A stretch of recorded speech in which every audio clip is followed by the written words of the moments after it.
പുതിയ KPCC അധ്യക്ഷനായി ഡൽഹിയിൽ തിരക്കിട്ട ചർച്ചകൾ നടക്കുന്നു. അടൂർ പ്രകാശ്, ബെന്നി ബെഹനാൻ എന്നിവർ രമേശ് ചെന്നിത്തലയുമായി വെവ്വേറെ ചർച്ചകൾ നടത്തി. അധ്യക്ഷ സ്ഥാനത്തേക്ക് അടൂർ പ്രകാശിനെ പരിഗണിക്കുന്നുവെന്ന വാർത്തയ്ക്കിടെയാണ് കൂടിക്കാഴ്ച. ചർച്ചയ്ക്ക് ശേഷം പുറത്തിറങ്ങിയ അടൂർ പ്രകാശ് മാധ്യമങ്ങളോട് പ്രതികരിക്കാൻ തയ്യാറായിട്ടില്ല. ഡൽഹിയിൽ നിന്ന് ഗൗതം അനന്തനാരായണൻ ചേരുന്നുണ്ട്. ഗൗതം, നമുക്കറിയാം രണ്ട് നിലപാടുകളിലാണ് ഇപ്പോൾ നിൽക്കുന്നത്. ചില നേതാക്കളെല്ലാം KPCC അധ്യക്ഷനായി കെ സുധാകരൻ തന്നെ തുടരണമെന്ന് പറയുമ്പോഴും സുധാകരൻ വേണ്ട, അല്ലെങ്കിൽ കൂടുതൽ പാർട്ടിയെ യോജിപ്പിച്ചു പോകാൻ കഴിവുള്ളൊരു നേതാവ് തന്നെ അതിലേക്ക് വരണമെന്ന നിലപാട് തുടരുന്നുണ്ട് ചില നേതാക്കൾ. പക്ഷേ ഇപ്പോൾ അടൂർ പ്രകാശ്, ബെന്നി ബെഹനാൻ എന്നിവർ രമേശ് ചെന്നിത്തലയുമായി വെവ്വേറെ ചർച്ചകൾ നടത്തുന്നുണ്ടെന്നാണ് മനസ്സിലാക്കാൻ സാധിക്കുന്നത്. പക്ഷേ അടൂർ പ്രകാശ് ഈ ഒരു വിഷയത്തിൽ മാധ്യമങ്ങളോട് പ്രതികരിക്കാൻ തയ്യാറായിട്ടില്ല, അല്ലേ?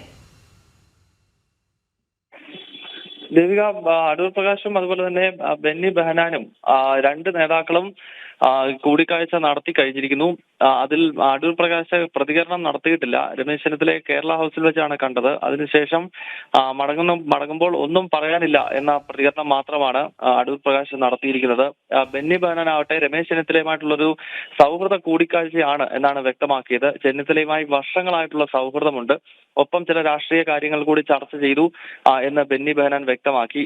ഒപ്പം ജാതിയുടെയും മതത്തിന്റെയും അടിസ്ഥാനത്തിലല്ല പുതിയ അധ്യക്ഷനെ തെരഞ്ഞെടുക്കേണ്ടത് എന്ന ഒരു നിലപാട് കൂടി ബെന്നി ബെഹനാൻ മുന്നോട്ട് വെച്ചു എന്നാണ് മനസ്സിലാക്കാൻ സാധിക്കുന്നത്. നേരത്തെ KPCCയുടെ അധ്യക്ഷ സ്ഥാനത്തേക്ക് സുധാകരൻ മാറുന്ന സാഹചര്യത്തിൽ 12ഓളം പേരുകൾ പട്ടികയിൽ ഉണ്ടായിരുന്നു. പിന്നീട് അതൊരു ചുരുക്ക പട്ടികയാക്കി രണ്ടുപേരുടെ പേരുകളാണ് ഇപ്പോൾ സജീവമായി പരിഗണിക്കുന്നത്. ഒന്ന് അടൂർ പ്രകാശ് MPയും മറ്റൊന്ന് ബെന്നി ബെഹനാൻ MPയുമാണ്. അതിനാലാണ് ഈ രണ്ട് നേതാക്കളും വെവ്വേറെ എത്തി മുതിർന്ന നേതാവ് രമേശ് ചെന്നിത്തലയുമായി കൂടിക്കാഴ്ച നടത്തിയത്. ഇന്നിപ്പോൾ വൈകുന്നേരമാണ് കോൺഗ്രസിന്റെ ദേശീയ നേതൃത്വം വിളിച്ചു ചേർത്തിട്ടുള്ള യോഗം ഡൽഹിയിൽ നടക്കാൻ പോകുന്നത്. ഈ യോഗത്തിൽ പങ്കെടുക്കുന്നതിനായിട്ടാണ് ഇപ്പോൾ മുഴുവൻ നേതാക്കളും ഡൽഹിയിലേക്ക് എത്തിയിരിക്കുന്നത്.